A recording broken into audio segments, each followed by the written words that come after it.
Sir बताइएगा, अभी आप लोग यहाँ पे किस धरना पे किस चीज़ के कारण बैठे हो? देखिए, हमारे लोको रनिंग के साथी रेलवे के निजीकरण के खिलाफ, रेलवे में उल्टा पुल्टा स्कीम, जो पेंशन स्कीम है उल्टा पुल्टा, उसको लाए जाने के खिलाफ, और एक पुराना एनपीएस जिसको हम लोग नो पेंशन स्कीम कहते हैं, उसके खिलाफ यहाँ पर जमा हुए हैं। साथ ही रेल का निजीकरण इस देश के लिए एक घातक समस्या बनती जा रही है। चुपचाप रेल का निजीकरण किया जा रहा है। हमारी मोदी सरकार रेल का निजीकरण कर रही है, जिससे युवाओं के अंदर भारी बेचैनी है। जो पढ़ने लिखने वाले छात्र हैं वह सोच रहे हैं कि हम कहाँ अपना माने रोजगार हमें कहाँ मिलेगी, क्योंकि रेलवे रोजगार का सबसे बड़ा नियोक्ता संस्था है। तो इसलिए साथ ही रेल के निजीकरण में जो यहाँ सत्ताधारी जो यूनियनें और फेडरेशनें हैं, जिनको हमारे कर्मचारी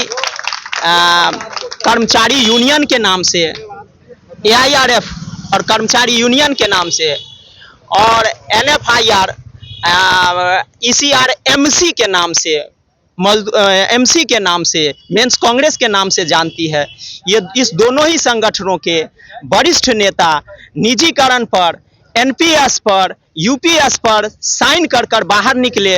हमारे प्रधानमंत्री श्री नरेंद्र मोदी जी को माला पहनाया खुशी खुशी, और अब कह रहे हैं कि मैंने गलती की। साथ ही हमारे गर्दनों को वहां काटा गया, हमारे अधिकारों को वहां कुचला गया सत्ताधारी यूनियनों के द्वारा। तो हम उन यूनियनों के खिलाफ भी यहाँ जमा हुए हैं कि हमें बेचना बंद करो। साथ ही अब आपको जानकारी होना है कर्मचारियों को कि NPS, UPS और GPS, चाहे नाम जो भी बदला जाए, यह एक ऐसा कानून है जिसके तहत हमारे पैसों को, हमारे 10% जो पैसा काटा जाता है वह एक फंड होता है, और उस फंड की रखवाली के लिए एक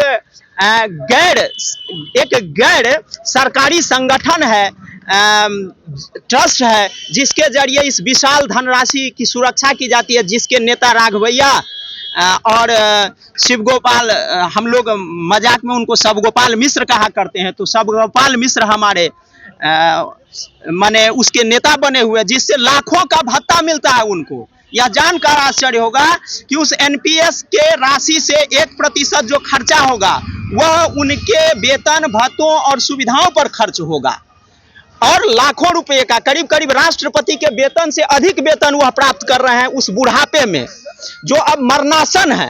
तो हमारे मरणासन नेताओं को क्यों इस धन से इतनी बड़ी लालसा है, और हम लोगों के अधिकारों को बेचा जा रहा है, रेलवे के बेचने में सहयोगी है, तो उसके खिलाफ साथी हम लोग जमा हुए हैं। हमारे चैनल के माध्यम से आप क्या कहना चाहते हैं?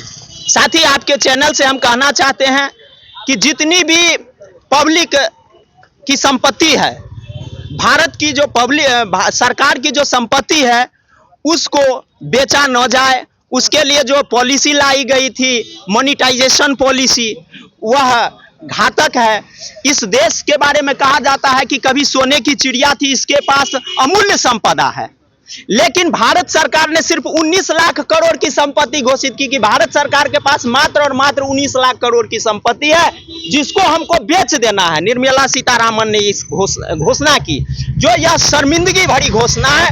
तो हम चाहते हैं कि भारत सरकार के पास अमूल्य संपदा है, संपदा का महासमुद्र पड़ा हुआ है, कृपया उस अमूल्य संपदा का मूल्य न निर्धारित करें।